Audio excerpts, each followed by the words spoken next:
4 basic body tissues, provides form and support to the body and organs. It is classified as either connective tissue proper or as specialized forms like blood, cartilage, and bone. Connective tissue contains cells and an extracellular matrix, or ECM, with collagen, elastic, or reticular fibers embedded in an amorphous ground substance. Cells include fibroblasts, macrophages, mast cells, adipocytes, pericytes, and plasma cells.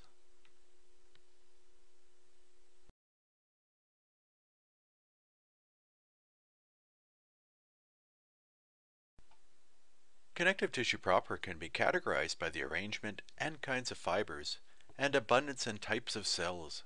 The two main types are loose connective tissue, with the greatest variety of cells and fibers, and dense connective tissue, with a greater proportion of fibers and fewer cells. Its division into two subtypes, dense irregular and dense regular, depends on the orientation of the fibers. Mesenchymal cells are primitive stem cells derived mostly from mesoderm.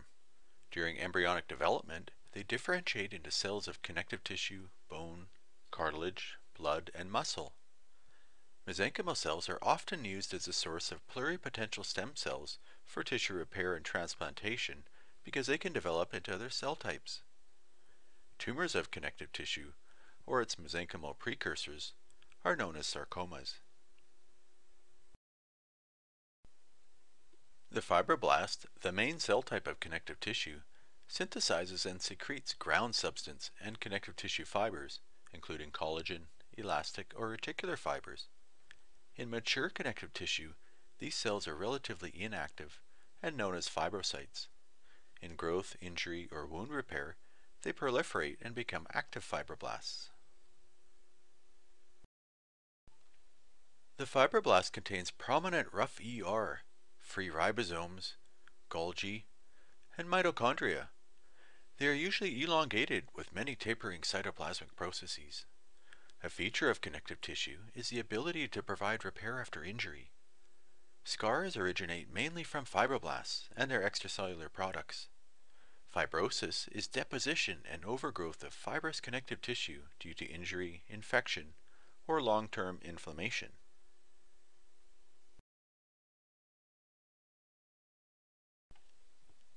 Collagen formation involves intracellular and extracellular events. In the cell, ribosomes assemble polypeptide chains which enter the rough ER, where hydroxylation and glycosylation occur. 3 alpha chains form a triple helix to form procollagen. Its transport to the Golgi complex is followed by exocytosis at the cell surface. Outside the cell, enzymatic cleavage by procollagen peptidase produces tropocollagen molecules that aggregate to form collagen fibrils. The fibrils then assemble into bundles to form collagen fibers.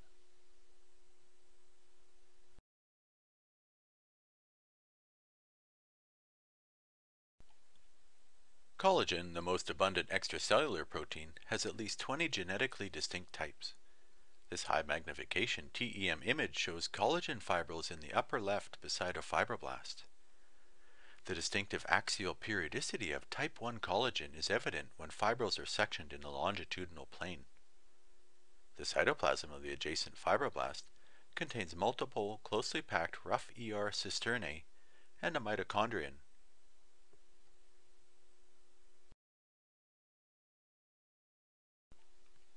Elastic connective tissue has a predominance of elastic fibers capable of stretching and returning to their original length.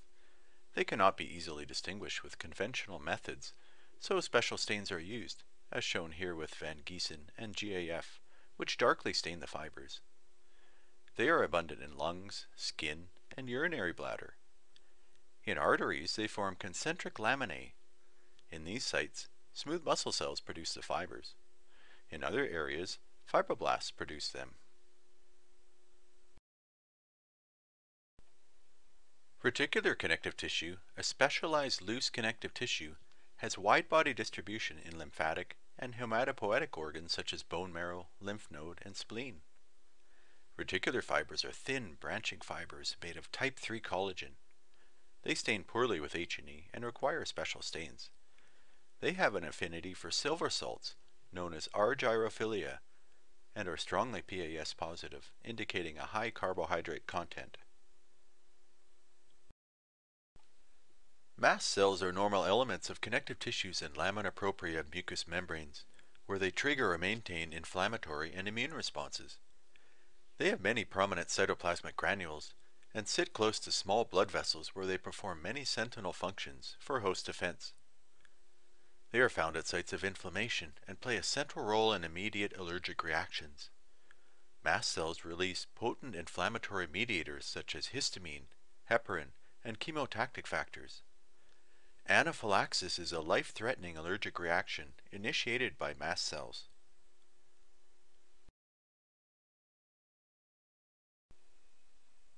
This TEM shows the salient features of a mast cell in connective tissue.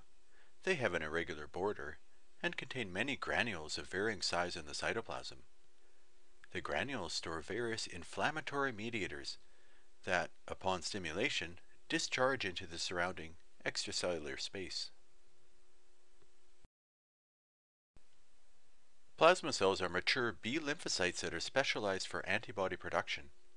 They are free cells of the connective tissues, able to move slowly through them. Plasma cells are ovoid in shape and have a basophilic cytoplasm with an eccentrically placed nucleus. They are widely distributed throughout the body, especially in the lamina propria of the gastrointestinal tract and in lymphatic organs. By TEM, plasma cell cytoplasm has abundant ribosomes and rough ER. The small juxtanuclear Golgi complex consists of flattened sacs and a few vesicles, and mitochondria are scattered throughout the cytoplasm. The prominent rough ER is usually organized as flattened cisterna in parallel stacks. A single plasma cell normally releases one class of immunoglobulin molecules. Multiple myeloma is one of the most common malignancies arising from plasma cells.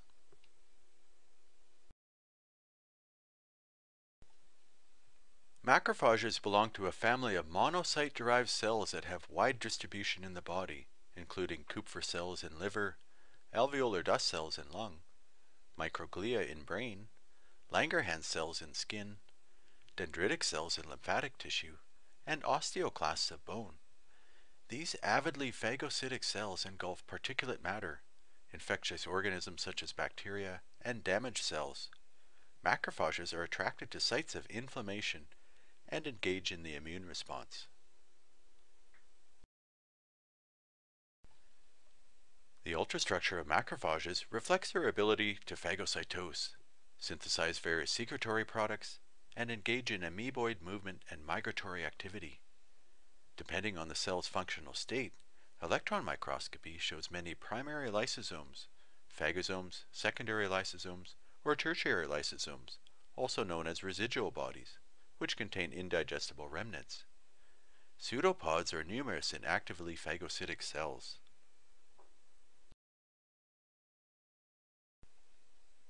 Adipose tissue is a specialized loose connective tissue with a large number of adipocytes. It functions in insulation and padding, and provides a lipid fuel source for metabolic processes. Except in emaciated or obese states, adipose tissue normally constitutes 10 to 15% of body weight. Adipocytes appear as grape-like clusters and are often washed out in routine preparations. Each adipocyte has a thin rim of cytoplasm, a signet ring appearance, with a flattened peripheral nucleus.